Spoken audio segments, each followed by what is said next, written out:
കുപ്രസിദ്ധ മോഷ്ടാവ് കേരളത്തിലെ ആദ്യ ഉദ്യമത്തിൽ തന്നെ പോലീസിന്റെ വലയിൽ കുടുങ്ങി. റോബിൻഹുഡ് സ്പൈഡർ സതീഷാണ് കേരള പോലീസിന്റെ പിടിയിലായത്. തിരുവനന്തപുരത്ത് മംഗലപുരത്ത് അടമ്പര വില്ലയിലെ കവർച്ചയിലെ അന്വേഷണത്തിലാണ് പ്രതിയെ പിടികൂടിയത്.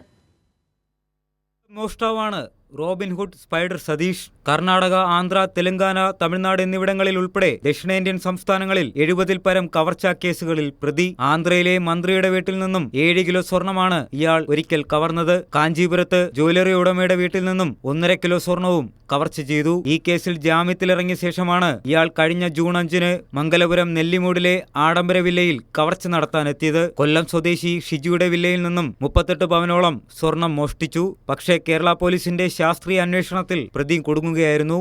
ഈ വീഡിയോയിൽ യൂട്യൂബിൽ തന്നെ അവർക്ക് കാണാൻ പറ്റി. അങ്ങനെയാണ് അവർ ഈ ഒരു കമ്മ്യൂണിറ്റീനെ സെലക്ട് ചെയ്ത് ആ വില്ലയിൽ സെലക്ട് ചെയ്തതിന് ശേഷം പോലീസിൻ്റെ പെട്രോളിംഗ് ടൈമും എല്ലാം സ്റ്റഡി ചെയ്ത് അതനുസരിച്ച് ഏത് സമയത്ത് അവിടെ കയറണം എന്നൊക്കെ വെൽ പ്ലാൻഡ് ഒരു ഓപ്പറേഷനായിട്ടാണ് വന്നത്.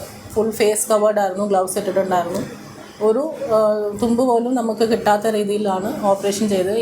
അങ്ങനെ 3 സ്റ്റേറ്റ്സിൽ പോയി, ബാംഗ്ലൂർ പോയി, ആന്ധ്രയിൽ പോയി, തെലങ്കാന ആൻഡ് തമിഴ്നാട്, ഈ 4 സ്റ്റേറ്റ്സിലും പോയി അന്വേഷണം നടത്തി. മോഷണം നടത്തി കിട്ടുന്ന സ്വർണം വിറ്റ് ആഡംബര ജീവിതം നയിക്കുന്നതാണ് സ്പൈഡർ സതീഷിന്റെ രീതി. എത്ര ഉയർന്ന ചുമരുകളും നിഷ്പ്രയാസം ചാടിക്കടന്നാണ് പ്രതി വീടിനുള്ളിൽ പ്രവേശിക്കുന്നത്. യൂട്യൂബിൽ വരുന്ന ആഡംബര വില്ലകളുടെയും കെട്ടിടങ്ങളുടെയും പരസ്യങ്ങൾ കണ്ട് വ്യക്തമായി പഠിച്ച ശേഷമാണ് സ്ഥലത്തെത്തി പ്രതി മോഷണം നടത്തുന്നത്. ഒറ്റ ദിവസം കൊണ്ട് തന്നെ മോഷണം നടത്തി തിരികെ നാട്ടിലേക്ക് മടങ്ങുന്നതാണ് രീതി. പ്രതിക്ക് വിശാഖപട്ടണം, ബാംഗ്ലൂർ, കടപ്പ എന്നിവിടങ്ങളിൽ 4 ആഡംബര ഫ്ളാറ്റുകളുണ്ട്. മോഷ്ടിക്കുന്ന സ്വർണം ആന്ധ്രയിലും ബാംഗ്ലൂരും മോഷണ സ്വർണം വാങ്ങുന്ന സ്വർണ്ണ വ്യാപാരികൾക്ക് വിൽക്കുന്നതാണ് സതീഷിന്റെ രീതി. പ്രതിയെ കസ്റ്റഡിയിൽ വാങ്ങി സംഭവ സ്ഥലത്തെത്തിച്ച് തെളിവെടുപ്പ് നടത്തുമെന്ന് അന്വേഷണ സംഘം പറഞ്ഞു.